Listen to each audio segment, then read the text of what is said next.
I came to New York right after I got out of high school. Yep. Oh my Greyhound God. bus. New York. I just always wanted to be here. I had never been here, but I always felt like when I was a kid, I was just like, I'm gonna live in New York. I'm gonna live in New York, and I did. How did you feel actually like in It West felt Virginia great. life? I mean, it still feels great. It feels great to be around like so many people, so many different kinds of people, like crammed into the same area at the same time. I love that about New York. Has that influenced your identity at all in the last 10 or so years that you've lived here?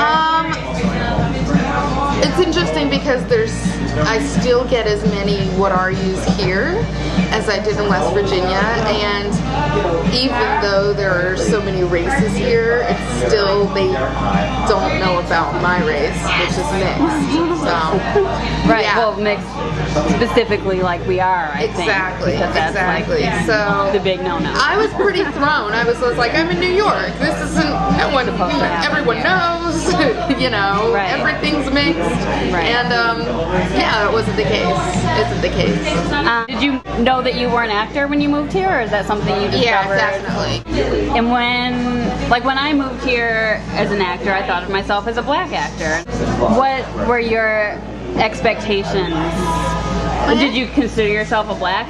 I didn't. I considered myself mixed, and I really didn't expect to be asked, what are you, in so many auditions. And I remember one time I was auditioning for something at MTV, and there were two piles, and one was a black pile and one was a white pile, and the woman was like, what are you? And I was just like, mixed. And she's just like, well, which pile do you want to be in? And I was just like, I can't, put me in the middle. I mean, I couldn't believe I was seeing these two piles, and that happened a lot where I would go into auditions and they had to cast me as either black or white. And then did you feel like you just ended up not getting the part? Because of that? Well, I actually, sometimes I would book the part, but it was interesting when I found out that I booked it as an African American, or if I found out I booked it as white. Either way seemed weird to me because I don't feel like I'm either, and I feel like I'm both. So, yeah. I can't imagine anyone would ever look at me and ask if I needed to be in the white pile. Yeah, yeah. And yet, taking me in, they often don't think that I need to be in the black pile. Exactly, yeah. And there's really, I don't think I need to be in the Hispanic pile, and I don't know how to be. That's, you know, so. Yeah, yeah. It just was interesting to me to sort of, to not take into consideration race in my career as an actor, and then to have it seem to matter so much in some ways. That's interesting. My friend is black, but he's British, and he was in my acting class, and we had to spend a class teaching him how to sound black, because when he would go in for black roles, they wouldn't cast him because he didn't sound African American. He said, but I'm not African American, I'm African British, and they were like, no, you have to sound black. So yeah, it's out there. Yeah. Can you tell me a little bit about what your experience is of the difference? I guess mostly in being mixed, but even just like the perceptions of black and white in Britain and the U.S. I think it's really cut and dry here. I think you're either one or the other in America a lot of the time. And in England, I remember being a girl and, you know, watching my Nana watch her soap operas and seeing interracial couples together on screen without it being an issue. And if ever I saw an interracial couple here on the screen, it was always, that was what the show was about. It's just like, you know, Will Smith is dating a white girl. What's this going to be about? Or Saved by the Bell episode, or whatever. But there it was just, a very special episode. But I mean, there it was kind of just like, you know, he's cheating on her with him, blah, blah, blah, blah. But it was never, he's black, she's white, they're together. That's the story. Yeah, yeah. Well, that's a. And I think in America, you know, you have to sound black, or you can sound black and you can sound white. So I think that might have a lot to do with it too. From your show, I remember you told a story about going home with someone whose parents would not accept you if you were black, so you pretended to be Italian, or you know, it just was Italian, you know, just don't bring it up or whatever. Yeah. I love that. Thank you. So what were you thinking? Who knows?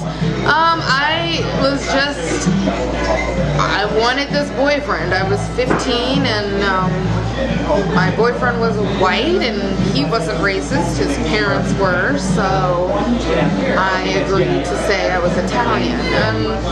And I mean, now thinking about it, I was just like, did I ever really do that? But at the time, I was just like, yeah, you know, I just want to go with you and meet your family. And yeah, they kicked me out. They kicked me out when the dad figured out that I was colored.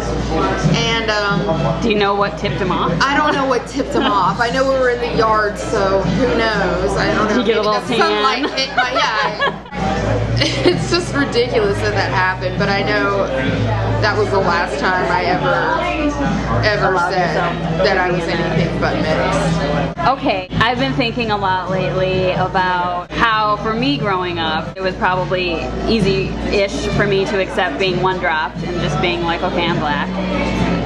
Partly how I look, my mom is black. But I think that left me feeling kind of like I was nothing, because there's no way that part of me didn't get that I was something else, all the while that I was going along with this other thing. Yeah. And, you know, there's no box for me to check. The only word for me, because in the 80s, biracial, I've recently discovered, wasn't a term that meant mixed race people. Yeah. So mulatto was the only word, and that's a bad word. And nobody, you know, I didn't hear that word till I was 15. So I just kind of feel like it's easy to come to the conclusion that you're nothing.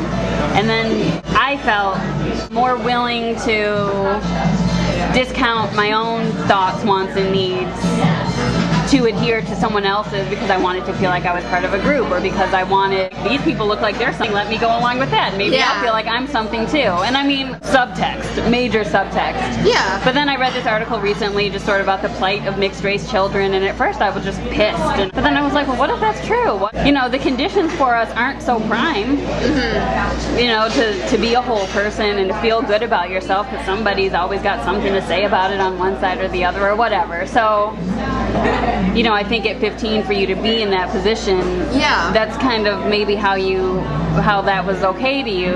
Do you, I don't really know what my question is. Do you have any thoughts on that? Or? Well, I just think that, I mean, I had the most loving, open-minded parents ever, and yet still that did happen to me, and I did want to belong. I did want to belong to a certain race and different races at different times, but it was always that I didn't know any other mixed people there, and I always either wanted to be white or I wanted to be black. And yeah, I don't know. Yeah, I mean, I guess my point in bringing that up is just that we really do need this dialogue and this, you know, we need to come out in a way and say... Everyone desires an identity, and I think when there's not one for us, we're searching for we're searching for anything.